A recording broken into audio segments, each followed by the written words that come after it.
chalakkisaanatti kootu ifii akka biiftu.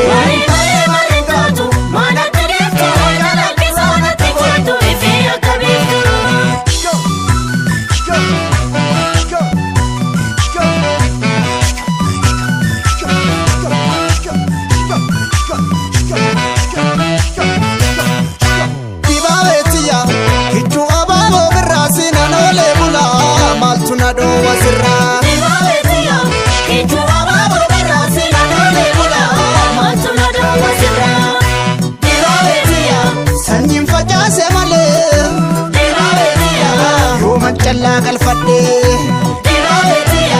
nan man karare male yoman furto argadhe kichu ababo birasi nanole bula maltu nado wasirra kichu ababo birasi nanole bula maltu nado wasirra badada delga sabichu salale safo kalo shakari godane ormidale garala fumani tunu tikelse bela bebunu dunu tidense enyumanu balese kenu golgolesani kirumal nugafatu nugahe jarimbekani nunyachuf amumatu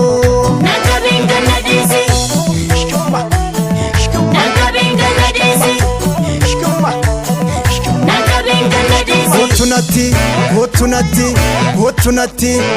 asha ye asha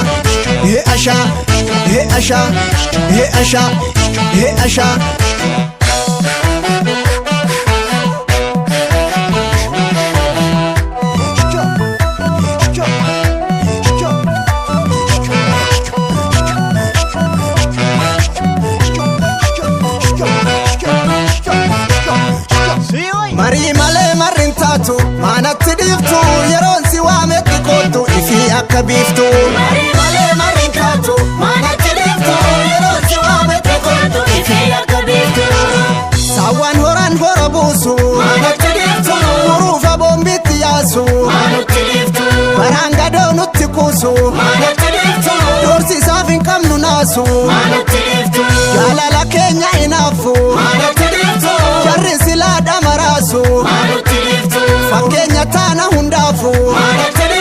harka kennuun naman baasu marii malee marrin taatu maanatti dhiftu calaqqisaanatti kootu ifii akka biiftu. Marii malee marrin taatu maanatti dhiftu calaqqisaanatti kootu ifii akka biiftu.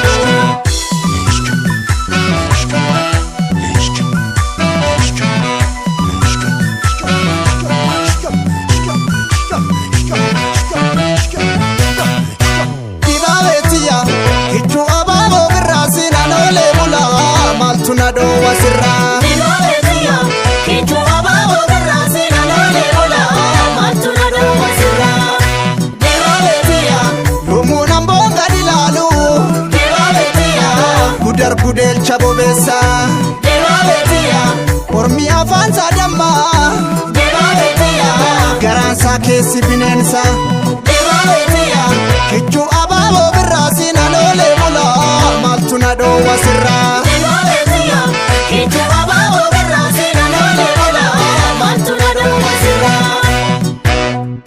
badada delga sabichu salale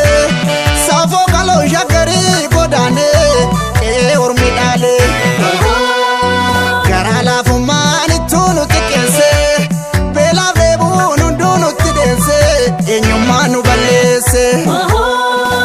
kenu golgolesani kirumal lugafatu nugaye jarimbekani nunyachuf hamumatu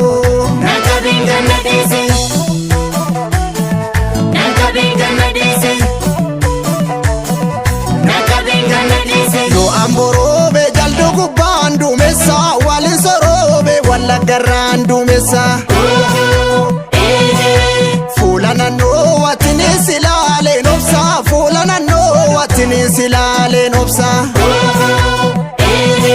lakinu bilisa warri dubbii hororuu gargar nu baasu falkan guyyaa hololu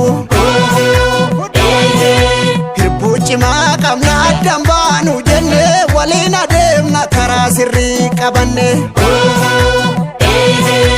obsi abdii murini hojii rabbiin beekani obduuban deebi'ini waan fedhanaa jedhani inne garaan nu fayyu haqa qabnaaf dubbanna maaltu dhufee nu arga lafa jalaan dukkana lafa jalaan dukkana